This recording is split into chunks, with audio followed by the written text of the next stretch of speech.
গীবত হারাম, গীবত হালাল, গীবত ওয়াজিব। আরেকটা গীবত হইল ফরজ। ওরে আল্লাহ, এটা কোন? এক হুজুর আইছে, এমন ভাবে বয়ান দিচ্ছে, যুগ যুগ ধরিয়ে ধর্ম পালন করছি, এটা নাকি ভুল, ইনি নতুন একটা ধর্ম আবিষ্কার করতেছে, ওনারটা যদি আমি মেনে নিই তো জীবন যুগ যুগ ধরে যে ধর্ম পালন করি সেটা সব বাতিল হয়ে যাবে। হ্যাঁ, উনি নতুন বয়ান যেটা দিচ্ছে কোরআন হাদিসের সাথে যদি মিল হয় তো ভালো, কোরআন হাদিসের সাথে মিল নাই,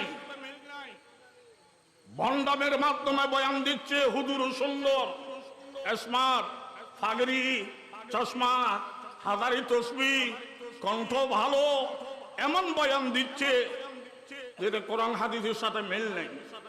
মিল নেই বুঝবে তা আলেমরা, পাবলিকে বুঝবে না।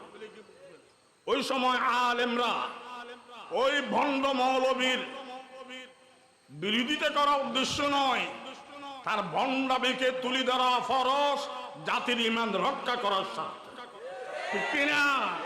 হালাল, জালেমের বিরুদ্ধে মজলুম বলতে পারবে, যতটুকু জুলুম হয়েছে। গীবত ওয়াজিব, সংশোধনের নিয়তে।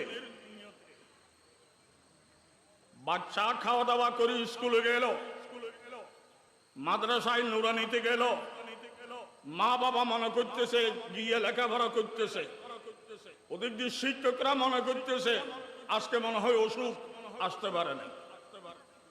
সে আধা পথে গিয়ে মার্বেল খেলা খেলে, মুরগির ডিম নিয়ে বেশিয়ে মার্বেল কিনে।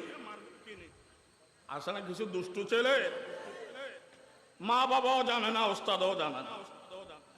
আপনি জানিয়ে যদি বলেন এই মাসুম বাচ্চা দোষ করতেছে, এটা যদি তার মা বাবাকে বলি দি গীবত হবে, নেককারি দেখাইয়েন না। তার গীবত উদ্দেশ্য নয়, তাকে মানুষ করা উদ্দেশ্য, ঠিক কিনা? মা বাবাকে বলি দেওয়া, ওস্তাদকে বলি দেওয়া ওয়াজিব। না হয় সে আজকে মুরগির ডিম চুরি করতেছে, আপনি দেখিয়েও যদি মুরব্বীদেরকে না বলেন, 10 বছর পরে আপনাকে ফোঁতে মারি দিব, ঠিক কিনা? একটা বাচ্চা মানুষ করার জন্য মা বাবা যথেষ্ট নয়, ওস্তাদ যথেষ্ট নয়, সবার সহযোগিতা দরকার, ঠিক কিনা? গীবত হারাম, অনর্থক যদি হয়, জেনার গুনার চেয়ে মারাত্মক। গীবত হালাল, মজলুম জালেমের বিরুদ্ধে।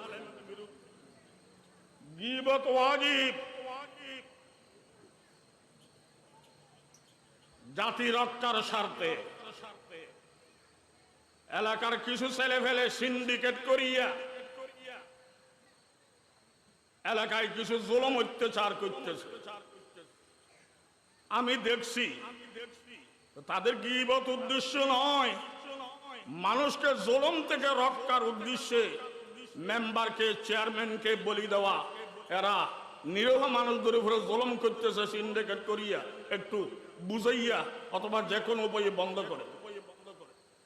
না হয়ে ছেলেরা, ছেলে তো ছেলে বুঝে না, আরেকদিন তোমাকেও মারবে, ঠিক কিনা?